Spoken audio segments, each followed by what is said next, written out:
Well, let's start. I'm not sure where to start tonight. It's been one heck of a couple of weeks, but hello everyone and welcome to the Crohn's patient. I think episode number 2. I have to apologize again for the delay in posting new content. However, it is not an excuse, it's reality. And the reality is Crohn's disease itself and its symptoms, its progression, its veracity, it's how mean it is for a period of time definitely at this point dictates just about every aspect of my life when it comes to quality and joy. Since the last video, I had mentioned some of the basics. For those who might see this for the first time, my name is Tariq Shareh. I have been, I was diagnosed with and have been living with Crohn's disease for 33 years. Going on 34 this year actually, and the whole idea behind this channel is to hopefully turn into a podcast where I can provide, create, along with others who would choose to participate, create and provide an environment where people who suffer from IBD in general, what's known as inflammatory bowel disease, and specific conditions that are a result of autoimmune disease, in my case specifically Crohn's disease, which is chronic inflammation, chronic unexplained incurable inflammation to the small intestines. There are other manifestations of autoimmune disease / IBD, which is the inflammatory bowel disease, known as colitis, ulcerative colitis. I don't know if spastic colitis fits into it. I'm not sure if spastic colitis is an autoimmune and an inflammatory disease or not. But there's also a noticeable uptick in the past 10 to 15 years in daily life language. You hear people talk about IBS, which stands for irritable bowel syndrome. That is not directly related to Crohn's disease or ulcerative colitis. It's not part of the inflammatory bowel disease or IBD and thus autoimmune disease, but it is symptom-wise,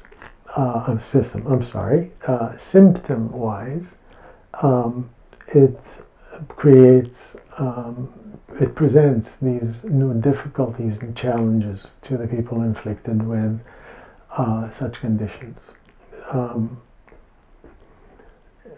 As I mentioned in my previous video, my specific personal case, my story, my current condition, my experience and everything I've lived through and with for the past, since 2014, so 10 years, was definitely a result of surgeries, what they call resection surgeries, and that's where they, between the specialist, the gastroenterologist, and a gastric surgeon, decide that the tissue is damaged beyond repair due to the tenacity and just viciousness of the disease, the inflammatory process. So they go in, they literally open your abdomen. It's a full bore surgery. You get an 11-12 inch scar down your abdomen, and they examine the tissue of the small intestines and sometimes parts of the large intestines, the colon, and they cut the sections that are deemed, destroyed, and then they just hook them back together. And of course, when you have many surgeries, I happen to be one of those people. My third was in 2014, and that's the one that the after effect of the surgery had the most impact on my life. And the impact doesn't stop at the physiology or at the physical aspect.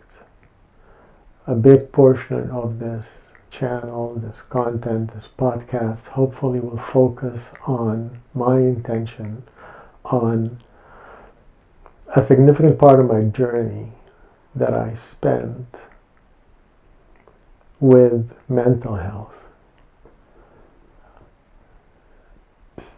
Symptoms and signs and behavior that you don't understand, and in a lot of cases they coincide with other major events in a person's life. In my case, I had significant events that happened around the same time, so either literally at the same time or a couple of months before, a couple of months after, and no one prepared. Obviously, we're not prepared to anticipate first of all, the correlation between your stress, your digestive, and the stress, its impact on the digestive system, and your overall well-being. On the other hand, or in addition, when you have a known chronic condition and you have a known post-surgical complications, and what I mean by complications is not something out of the ordinary. It's not an infection or sepsis, God forbid, or no, it's known science now that when you remove certain sections of the small intestines, for example, those sections, those segments, were responsible for the absorption of some significant nutrients, certain vitamins, certain minerals, certain proteins, or nutrients overall. So science and physicians can now predict where to us, a certain amount of certainty that when you lose your terminal ileum, most of the terminal ileum, your cecum, your middle small intestines, that you will develop other complications, and those complications are not reversible. They become just as chronic as the original diseases or umbrella of diseases. Inflammatory bowel disease, which is caused by autoimmune disease, and then the inflammatory bowel disease is Crohn's disease, meaning targeting the small intestines. So, long story short, it took me years to first understand the science. I just happen to be a geek. I like scientific literature. I'm very curious. I'm inquisitive. I like to ask why, not just, well, that's the way it is. And despite all of that, it took me a while to kind of put it all together. And another challenge, I'm going to try to keep this short, but another challenge has always been to get to a certain point within myself, to be at peace with my new reality. Meaning, Tarek 3 years ago used to snowboard every winter, owned a jet ski, had friends that had boats. We would go to the river, do all kind of physical stuff. I'm talking about, being athletic. I'm not being athletic or an athlete, but just being physically active. To now, the same Tarek who has this mentality of, well, all my life I've been go, go, go. I do whatever comes to mind. Nothing usually stops me. I've worked hard and I've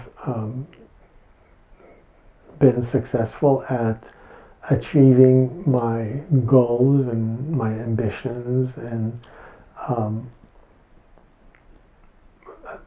I thought I had a great life, and I did have a great life, and I was happy. Only for it to, not all of it, but a lot of it to come crashing down due to sources that are completely out of anyone's control. Not the doctors, of course, not you, the patient, not the specialists, not the surgeons, not your family members. You can have the best and the greatest, closest of bonds with family, with friends, just a support system. And still find yourself facing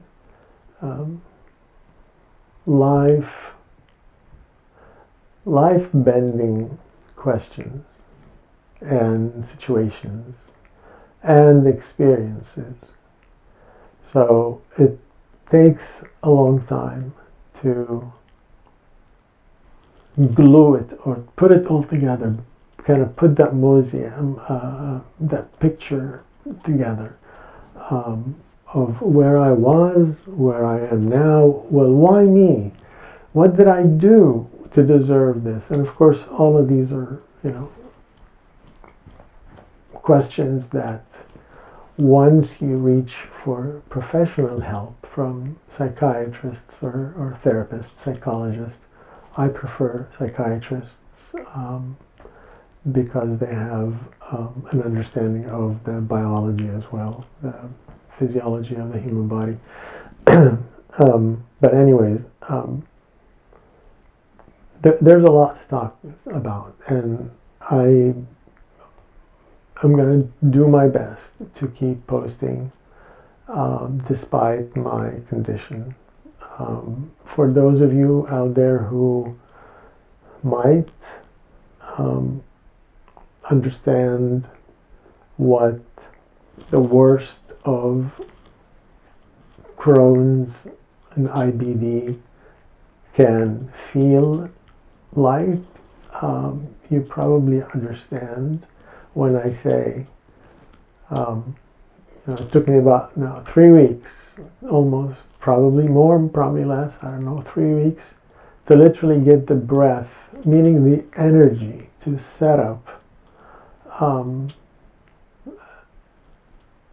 basic equipment just so I can sit down and record whatever I've recorded so far. I can't tell. Let's say 10 minutes.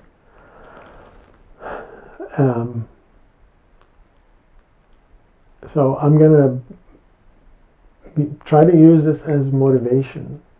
And I urge anyone who sees this to not look at my story, look at me personally, or look at the overall narrative with an eye of sympathy. The last thing we want, and I think I can speak on behalf of a lot of people who suffer through chronic illnesses that end up altering their quality of life.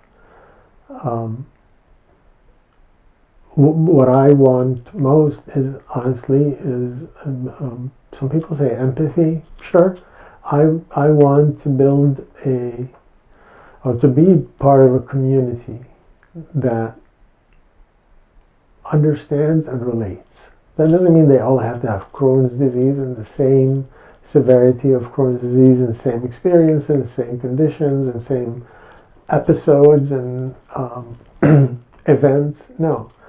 It's I'll try to summarize this in a couple of statements. I try to explain to a lot of acquaintances, close friends, family members, strangers, doctors, that, yeah, I have a chronic condition and it resulted to other chronic symptoms or conditions, because they've been with me for years now, of which is pain. And that pain, when I say, personally for me, Tarek, when I say pain is my companion, it's not a statement of exaggeration. It's not setting up for a dramatic scene. I'm trying to express the reality of my day-to-day life in the simplest words possible. Pain is my ultimate companion. As I'm sitting here recording, I am in pain. As I wake up because of pain. A lot of people, especially some doctors, don't catch on. Some of them, especially those who are in the pain management field, kind of flag you right away as if you are some sort of an addict or a dependent or a seeker, or there's just a lot of stigmas and labels, unfortunately. But same thing with anxiety. Anxiety becomes such a normal part of your daily life that you can't tell otherwise. So I don't know what it means anymore to be normal. Like, what does it mean to eat normally? I don't know. I barely eat once a day. But that's just me. I will explain more on why I'm laughing, but it's horrible. It's actually terrible, and it's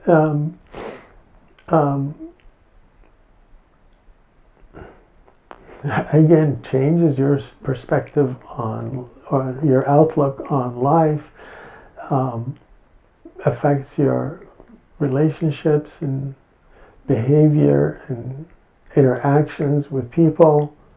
So going back to this channel and this potential podcast, I would invite, I would urge, I would advocate, I would plead with anyone who is either in the same boat or even just curious, or they have their own story that carries or fits within the same narrative, a chronic condition that, or even an accident that caused a severe change in one's life, that they have to live with these consequences for the rest of their life.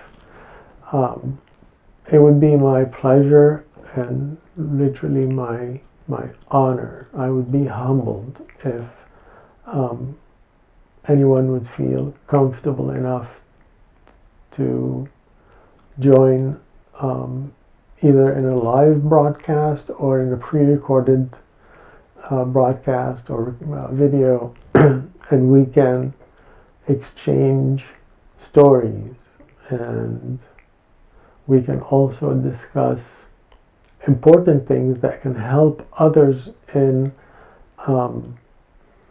the community, specifically within the supportive systems in general. Friends and relatives and parents and brothers and sisters and husbands and wives and mothers and fathers. I've accumulated a lot of knowledge about the different medications, diagnoses, the procedures, and tests, and the side effects of most of the medications used in a lot of these autoimmune situations, from Crohn's to rheumatoid arthritis to lupus. I just read up on a lot of the literature, and so I would love to meet, engage, interact with others to learn more, because that's one thing I learned as I hit 50 years old, or 50 years of age, back in October of 2023, is that you never stop learning. You really never stop learning, and that's what humbled me the most. Is despite everything I thought I knew, I am still as ignorant as can be. There's a lot to learn. There's a lot I'm curious about, and I would be honored again and humbled and proud to share my experience with others. And it's not, by the way, it's not exclusive to this channel. The Crohn's patient podcast was supposed to be like the hub for the support community, or the supportive community, but if anyone has an established channel or podcast or wherever it was, I'll be more than happy to. So that's what I wanted to say for this video specifically, is emphasize on the need on a personal level, and based on my interactions and conversations with others in the at least the Crohn's and Colitis support group. There's a need for people to interact with others who understand what they've been through and have gone through something similar. So when X says, I live with pain every day, they see positive reaction on people's faces, and they hear it in their words, that yep, we understand. It's not crazy for someone to be in pain 24/7 for 3 years and 4 years. It's not crazy for someone to have chronic diarrhea for 12 years. That, like, you know, you eat something and in 15 minutes it comes out unprocessed. There's a lot of people who live such, I don't know if you want to call it lifestyle, but they live such conditions, and you can only imagine what sad and sometimes humorous situations can develop. So with that, I will thank you for your attention. I hope that I was able to deliver the message and convey the idea, and I'll keep doing my best to post as often and as frequent as I can, and I will include the email where you can contact me if you have any questions, or if you want to arrange anything such as an interview or a sit down together podcast, whatever it is. Until then, I hope everybody had a great holidays and safe New Year celebration, and everybody's off to a great new year. 2024 seems to be coming or starting with a bang, so let's hope it only gets better from here. Thank you, everyone. Peace.